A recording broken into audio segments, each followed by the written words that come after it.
दोस्तों नमस्कार, स्वागत है आप सभी के। अगर फिर से आई चलते हैं बिहार की ताज़ा खबरों की ओर, लेकिन उससे पहले अगर आपने अभी तक इस चैनल को सब्सक्राइब नहीं किया तो सब्सक्राइब कर ले, जिससे कि आपको बिहार की ताज़ा खबर रोजाना मिलती रहे।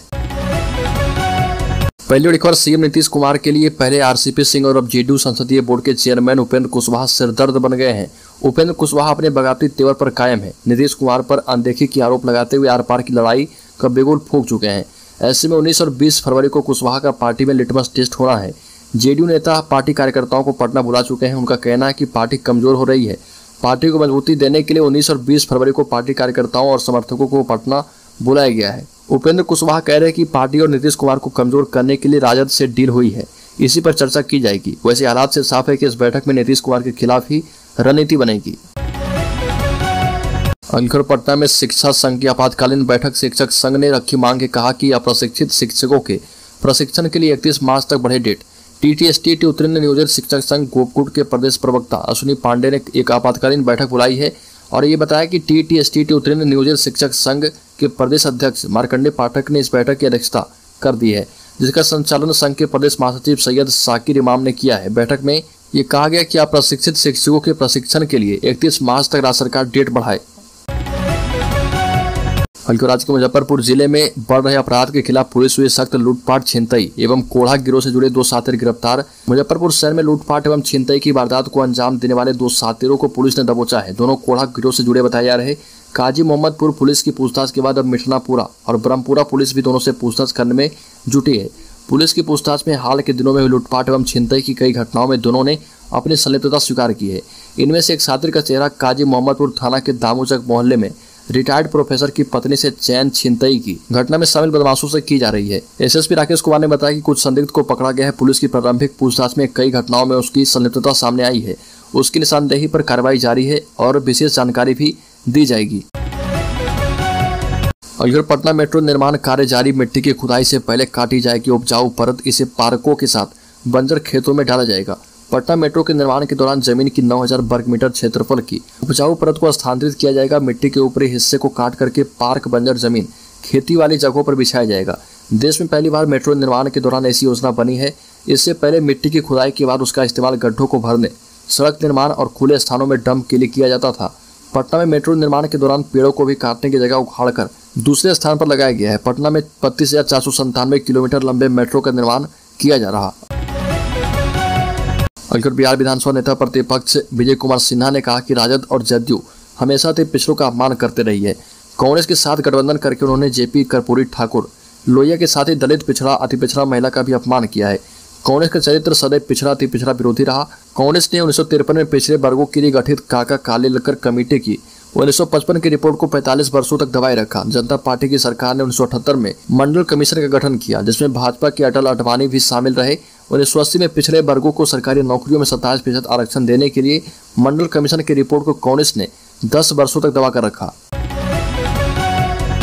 बेतिया में जेडीयू सांसद सुनील कुमार ने किया ऐलान, नरकटियागंज में खत्म नहीं हुआ अपराध तो व्यवसायी के हित में उठाएंगे हथियार। नरकटियागंज व्यवसायी गोलीकांड को लेकर एक बार फिर से व्यवसायी आक्रोशित है और नगर की व्यवसायियों की बैठक नगर के आर्य समाज मंदिर में हुई। बैठक में पहुंचे जेडीयू से वाल्मीकि नगर सांसद सुनील कुमार ने व्यवसायी को संबोधित करते हुए कहा कि हमारी सरकार अपराध और अपराधियों के खिलाफ है, लेकिन कुछ दिनों से नरकटियागंज में अपराध बढ़ गया है। पिछले दिनों अपराधियों ने राजेश श्रीवास्तव की हत्या कर दी और अब व्यवसायी से रंगदारी की मांग कर गोलीबारी की गई है। यह निंदनीय है और वो नगर के व्यवसायियों के साथ हैं। अगर आवश्यकता पड़ी तो हथियार भी उठाकर अपराधियों से लोहा लेंगे। सांसद ने कहा कि उनके पिता और दिवंगत बैद्यनाथ प्रसाद महतो 90 के दशक में ग्राम रक्षा दल शहीदी जत्था बनाकर चंपारण में दस्युओं से लोहा लिए थे।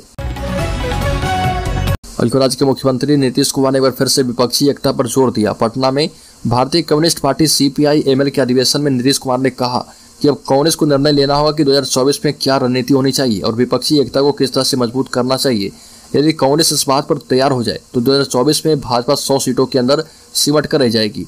नीतीश की सलाह पर कांग्रेस नेता सलमान खुर्शीद ने जवाब दिया और कहा कि नीतीश कुमार जी, आप जो सोचते हैं वो कांग्रेस भी सोचती है, बस बात इतनी सी है कि पहले आई लव यू कौन कहेगा। भाकपा माले के अधिवेशन में मुख्यमंत्री नीतीश कुमार के साथ डिप्टी सीएम तेजस्वी यादव और माले के महासचिव दीपंकर भट्टाचार्य भी शामिल हुए थे। जहानाबाद पहुंचे जीतनराम मांझी ने कहा कि सीएम नीतीश कुमार मुझे धक्का भी देकर निकालेंगे तो भी उनके साथ खड़ा रहूंगा। मेरे बेटे में सीएम बनने की काबिलियत है।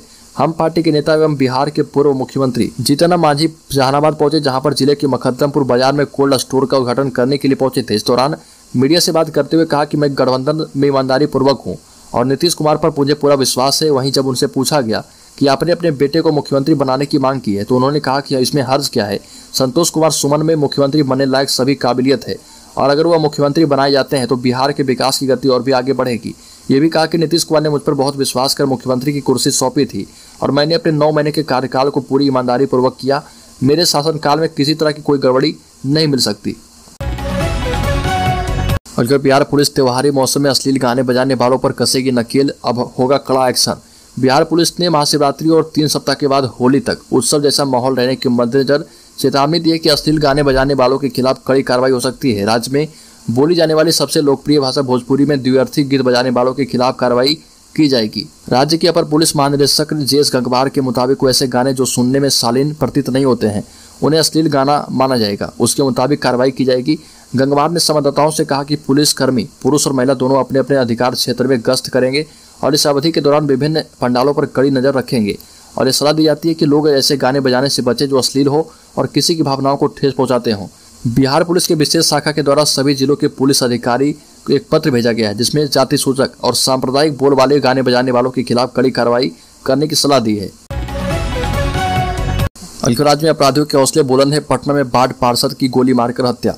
बिहार में अपराधियों का ग्राफ लगातार बढ़ता जा रहा और अपराधी आए दिन हत्या, रेप, लूट जैसी घटनाओं को अंजाम दे रहे हैं। पुलिस के वरीय अधिकारी घटना में शामिल लोगों को गिरफ्तार करने का दावा जरूर करते हैं लेकिन अपराधियों का खौफ खत्म होने का नाम नहीं ले रहा। ये घटना पटना के बाढ़ अनुमंडल के बाजार समिति के पास का है। बताया जा रहा है कि नगर परिषद के वार्ड संख्या 22 के पार्षद परमानंद सिन्हा सुबह बाजार समिति किसी काम के सिलसिले में गए थे। इस दौरान अपराधियों ने वार्ड पार्षद की गोली मारकर हत्या कर दी। घटना को अंजाम देने के बाद अपराधियों ने देसी कट्टा और 2 गोली मृतक के पास ही छोड़ दिया और बाइक से फरार हो गए।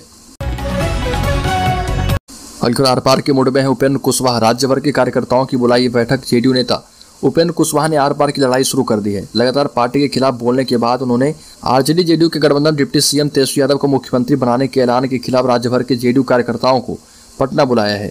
2 दिनों तक उपेंद्र कुशवाहा जेडीयू कार्यकर्ताओं के साथ बैठक करेंगे, आगे की रणनीति तैयार करेंगे। वहीं दूसरी तरफ उन्हें पार्टी की तरफ से कार्रवाई की चेतावनी दी गई है। पटना के सिग्नल लाइब्रेरी में राज्य भर से जेडीयू कार्यकर्ता आ रहे और पिछले 5 फरवरी को ही उपेंद्र कुशवाहा ने जेडीयू के नेताओं कार्यकर्ताओं को पत्र लिखा था जिसमें उन्होंने कहा था कि पार्टी अब कमजोर होती जा रही है और मैंने सीएम नीतीश कुमार के सामने बैठक में भी ये बात कही थी और पार्टी अपने अस्तित्व खो सकती है।